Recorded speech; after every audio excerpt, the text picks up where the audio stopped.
স্থান মালিগাঁও সমষ্টি জালুকবাৰী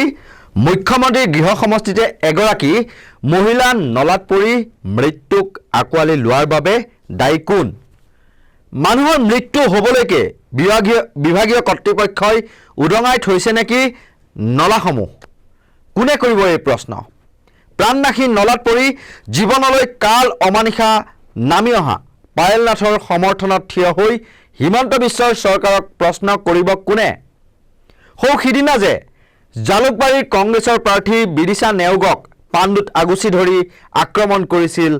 সেই বিজেপিৰ সমৰ্থকসকলে এতিয়া পায়েল নাথৰ মৃত্যুৰ বাবে কোন দায়ী সেয়া সুধিব পাৰিবনে মুখ্যমন্ত্ৰী হিমন্ত বিশ্ব শৰ্মাক হিৰ উচ্চ কৰি প্ৰশ্ন কৰাৰ সময় আহি পৰিল ৰাইজ যধে মধে ফ্লাইঅভাৰ নিৰ্মাণ কৰিছে আৰু নতুন নতুন অঞ্চলত ফ্লাইঅভাৰৰ তলত কৃত্ৰিম বানৰ মাত্ৰা বৃদ্ধি পাইছে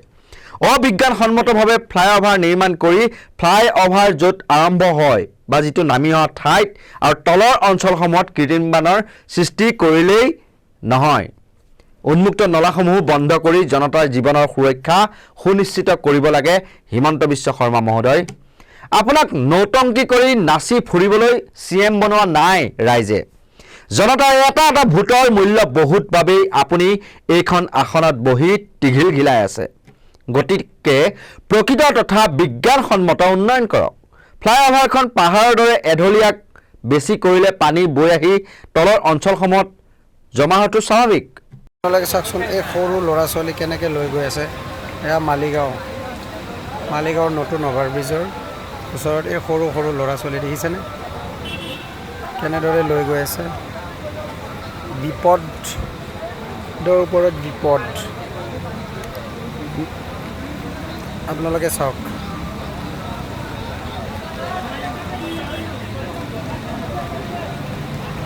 কেনেদৰে লৈ গৈ আছে এক কঁকাল পানী পুৰণ সেতুৰ ঠিক সমীপত চাওকচোন এক কঁকাল পানী হৈছে ইয়াতে কোনো ধৰণৰ পৰিকল্পনা নাই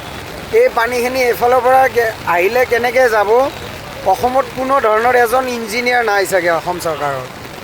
এইটো হৈছে পৰিকল্পনাবিহীন আঁচনি ফ্লাইঅভাৰখন বনাইছে কিন্তু ইয়াৰে পানীখিনি কোনফালে যাব কোনো ধৰণৰ পৰিকল্পনা নাই যাৰ বাবে এনেকৈ হাজাৰ হাজাৰ মানুহ এম্বুলেন্স পৰ্যন্ত এনেকৈ ৰৈ থাকিবলগা হৈছে মন কৰিব দেই ৰাইজ পৌৰকৰ আপোনালোকে দিছে গুৱাহাটী পৌৰ নিগমখন আপোনালোকে ভোট দি গঠন কৰিছে তেন্তে জনতাৰ জমৰ যাতনাৰ পৰা অৱকাশ দিবলৈ তেওঁলোকে কি কাম কৰিছে যিসকলক বাছনি কৰিছে বাটানুকুল কোঠাত বহি ঘোঁৰাগাহ কাটিবলৈ জিকাই পঠাইছিল নেকি মুখ জপাই ৰখা গুৱাহাটীবাসীয়ে প্ৰশ্ন কৰিবলৈ আৰম্ভ কৰক কৃত্ৰিম বানৰ সমাধান সূত্ৰ বিচাৰক বাৰিষা বৰষুণ হ'লে কৃত্ৰিম বান হ'বই বুলি ভাবি মুখত টেপ এটা এনেকৈ লগাই ৰাখি লাভ নাই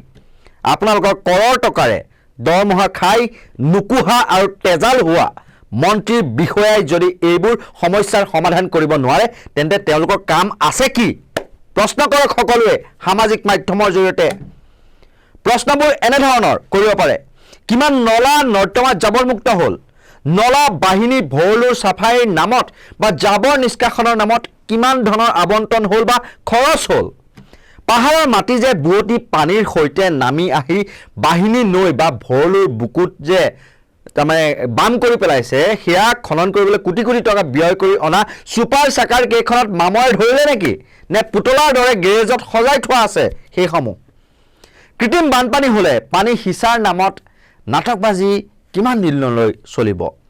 কৃত্ৰিম বানৰ পৰা জনতাক মুক্ত কৰিব নোৱাৰাৰ বাবেই মহানগৰবাসীয়ে ভোট দি বিজেপি চৰকাৰ অনাত সহায় কৰিছিল নে নাই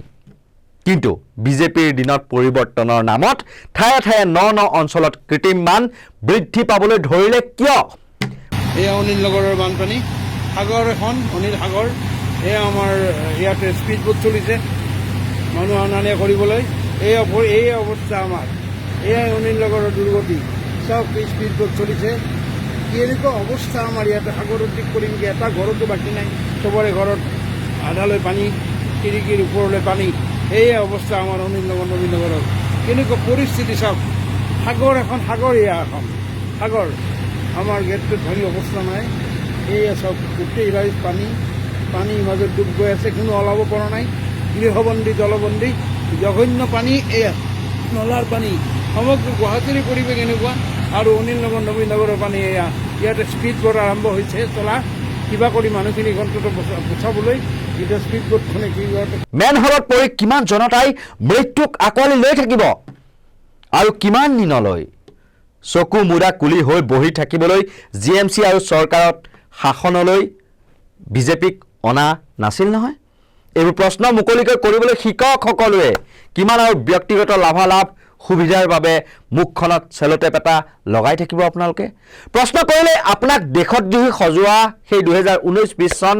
আছে বুলি নাভাবিব ৰাইজ বহু পৰিমাণে সজাগ হৈছে আজি এজনে প্ৰশ্ন কৰিছে কাইলৈ হয়তো হাজাৰজনে প্ৰশ্ন কৰিব আৰু তেতিয়াহে হাত হাবতি বহি নাথাকি সমস্যাৰ সমাধান কৰিবলৈ স্থায়ী সমাধান কৰিবলৈ আমোলা বিষয়া আৰু মন্ত্ৰীসকল উঠি পৰি লাগিব জানি থব গণতন্ত্ৰত আপোনাৰ এটা এটা ভোটৰ মূল্য বহুত যিটো লৈ বিলাসী জীৱন কটাই টিঘিল গিলাই আছে মন্ত্ৰী বিধায়কে গতিকে পুনৰ কৈছো সময় থাকোঁতে সকলো নাগৰিকে প্ৰশ্ন কৰিবলৈ শিকক কাৰণ আপোনালোকৰ কৰৰ টকাৰে তেওঁলোকে দৰমহা খাই নুদুকা এটা হৈছে তেজাল হৈ পৰিছে আৰু আপোনালোককেই এতিয়া জমৰ যাতনা ভুগাইছে আৰু আপোনালোককেই এতিয়া মানে গোটেই নিশাটো আপুনি মৰমৰ ঘৰখনলৈ যাব নোৱাৰে ৰাজপথত আপুনি তীব্ৰ যানজঁটৰ সন্মুখীন হৈ পেলাই গাড়ীৰ ভিতৰতে আপুনি উৰেটো নিশা কটাবলগীয়া পৰিস্থিতি হৈছে কিমান দুৰ্বিষহ কিমান এক অভাৱনীয় পৰিস্থিতি এই কথা যদিহে আপুনি মাত নামাতে নীৰৱে যদি থাকে মন্ত্ৰী বিধায়কৰ কেতিয়াও গা নলৰে চিষ্টেমটোৱে তেনেকৈ চলি আহিছে চিষ্টেম চেঞ্জ নহয় কেতিয়াও তেওঁলোক দুৰ্নীতিৰ বোকাৰে লুটুৰি পুটুৰি তেওঁলোকৰ গাত মানে গড় ছালৰ দৰে দাঁত গতিকে এজন দুজনে চিঞৰিলে তেওঁলোকৰ গাত নালাগে গতিকে সমগ্ৰ ৰাইজে এক কণ্ঠে এইবিলাক সমস্যাৰ বিৰুদ্ধে মাত মাতক উচিত শিক্ষা দিয়ক তেতিয়াহে হয়তো গা লৰি তেওঁলোকে যিবিলাক মানে প্ৰকৃত উন্নয়ন সেইবিলাক কৰিব কেৱল ফ্লাইঅভাৰ কেইখনমান কমিশ্যনৰ অংকত বনাই পেলাই চমক সৃষ্টি কৰি সেই ফ্লাইঅভাৰ তলত বানপানী সৃষ্টি কৰিলেই প্ৰকৃত উন্নয়ন নুবুজায় ধন্যবাদ।